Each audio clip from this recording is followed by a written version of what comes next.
O mga kababayan, naalala niyo pa ba ang larawang ito? Isa po ito sa mga iconic na larawan mga kababayan para sa mga taga Leyte dahil ang alipong iyan mga kababayan ang babaeng babangga kay Tambaluslos sa kanyang paghahari sa Leyte.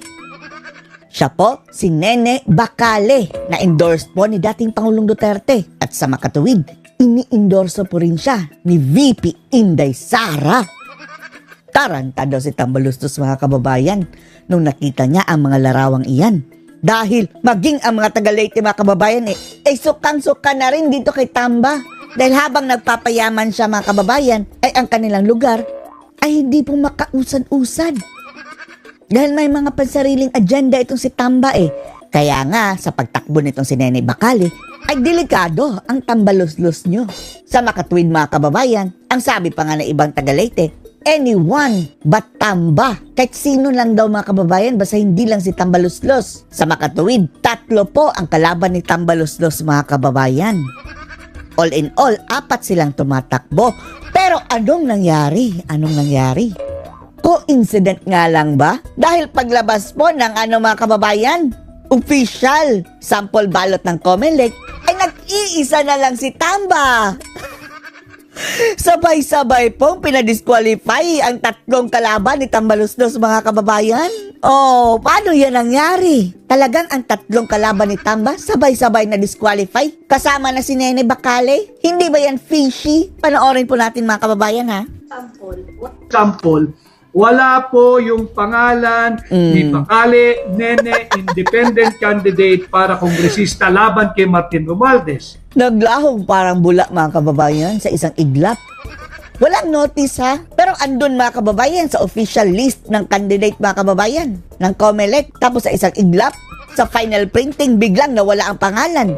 Wala nang kalaban si Tambaluslos.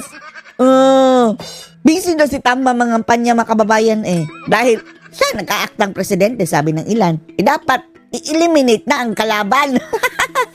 Siya raw po ay disqualified at nalaman lang niya ito kahapon at hindi po siya officially. Hindi lang si Bacale mga kababayan, pati na yung 3. 3 silang dinisqualify. Grabe no? Takot ka?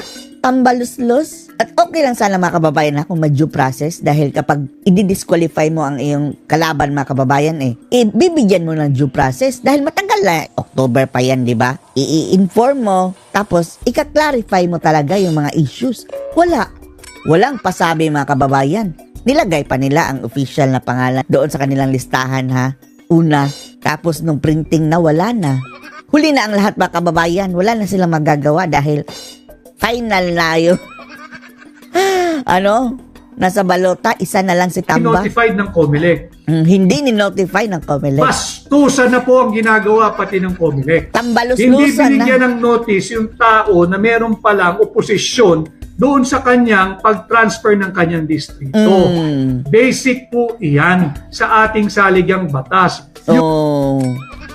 Walang due process mga kababayan ang pag-disqualify. Ibig sabihin, tuloy-tuloy ang pagka-speaker ni Tambaluslos. Due process at equal protection of the laws. Wala nang Naglabas equal ng pahayag wala na. ang COMELEC at sila'y nagsabi, ito ang certified list of candidates. Kasali po si Nene Bacale, kandidato for congresswoman.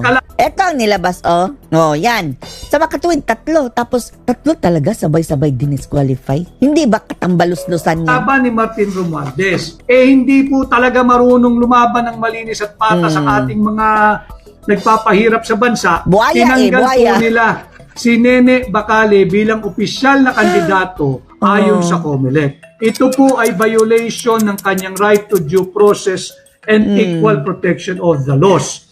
I had a brief talk with her lawyer. I told him, kahit pa mga kababayan, magwala, lawyer, idaan sa proseso, too late na. Isa lang ang sigurado, wala nang kalaban si Tamba. Magreklamo kayo dyan, sabi ng Tambaluslos. Nene Bacale is in good hands legally. Just pursue all the available legal remedy. Kinakailangan maisama si Bacale, Nene, dyan sa balota sapagkat... Sana nga mahabol. Tapos sasabihin nila, wala na, na-imprenta na namin ang mga balota. Tapatan po, hindi na ni Nene. Isulat na lang ng mga kababayan, mga botante manually. Oh. Yan ang mas mabuti. Yung ating Pero wala din legal basis niyan mga kababayan kasi invalid din. right of suffrage yung bawat Pilipino na pumili kung sino yung gusto nilang iboto. Bakit grabe ba no? hindi kayo marunong lumaban ng patas? Lahat So ng pandaraya insecure. ay ginagawa ninyo, hindi pa man nagsisimula ang kampanya. Ngayon pala, nandaya na mga kababayan, how much more sa botohan. Tapos, hawak din nila yung Miro mga kababayan, yung pinalit sa Smartmatic. Bakit itong COMELEC patuloy din pinapaboran ang baluktot na administrasyon ni Bongbong Marcos at yung mga Sunod-sunuran. kandidato nila? Patunay. Humingi po at binigyan ng exemption Ang ng AKAP. COMELEC yung AKAP, Nang mamigay-migay mga kababayan, yung mga politiko. yung AIX at kung ano-anong ayuda pa. Pwede raw pong mamigay. Bakit hindi ninyo patapusin ang kampanyahan bago nyo ituloy yung AKAP, yung AIX? Dahil gagamitin sa vote buying, yan lang. Anyway, yung 4Ps, yung conditional cash transfer, tuloy-tuloy naman yan eh.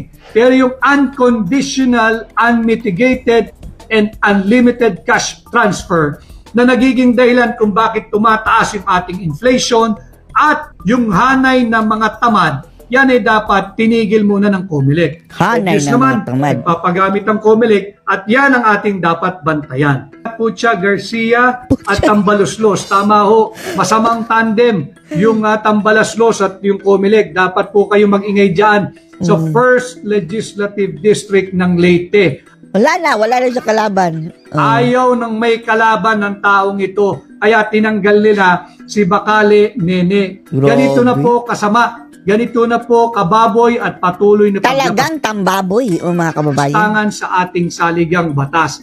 Basta-basta na lang tatanggalin ang isang kandidato na tinanggap naman po ng maayos ng komisyon ang kanyang certificate of candidacy. Ito po yung kopya. May receiving copy pa. Tinanggap mga kababayan, tapos pinaasa. Yung sa final na mga kababayan, final day, biglang sinipa. Wala na siyang chance na mag-appeal. Nung Nene Bacale. At hindi po siya binigyan ng notice na merong reklamo o merong problema ang kanyang paglipat. Bigla na lang po siyang tinanggap after maglabas ng certified list of candidates kasama si Nene Bacale. Kailangan malaman po ito, hindi lamang ng mga taga Leyte, hindi lamang ng mga taga Tacloban, kung hindi ng buong Pilipinas. And again, Tapos yan, ang nag-aambisyon maging Prime Minister, mga kababayan. Good luck sa Pilipinas. I would like to remind the 1.8 million government employees, you have to demand for transparency. It is time to demand for accountability. Matagal na. Hindi nakikinig eh. At apparently, mga kababayan, hindi mapapalitan dahil walang kalaban. As the Bongbong Marcos administration. Samantalang si Bongbong, ewan na natin kung bababa sa pwesto sa 2028. Magnet din sa pwesto kapit toko. Nagbabalak ba kababayan? Sabi ni VP Sara Duterte yan ha. Perpetuation in power. Ang purpose. Nasaan yung 2.3 billion pesos hard-earned money mandatory contribution ninyo? Bakit linagyak ng GSIS sa 3 listed company na lugi, na hindi nagbibigay ng dividendo, na walang viable economic and profitable activity? Ito po ay more than plunder. 2.3 billion na po ito eh. Very systematic yung pagkuha ng pera ninyo. Trillions pa siguro mga kababayan, all in all na. Ngayon, ang latest issue, PDIC. So, ibang topic na yan mga kababayan. Pero anong masasabi nyo dito? Ang pag-disqualify. Sa 3 nakalaban ni Tamba. Wala na siyang kalaban ngayon. Kabilang na sana disqualify yung inendorso mismo ni VP Sara Duterte at PRRD na si Nene Bacale. Anong masasabi nyo dito? Post your comments below.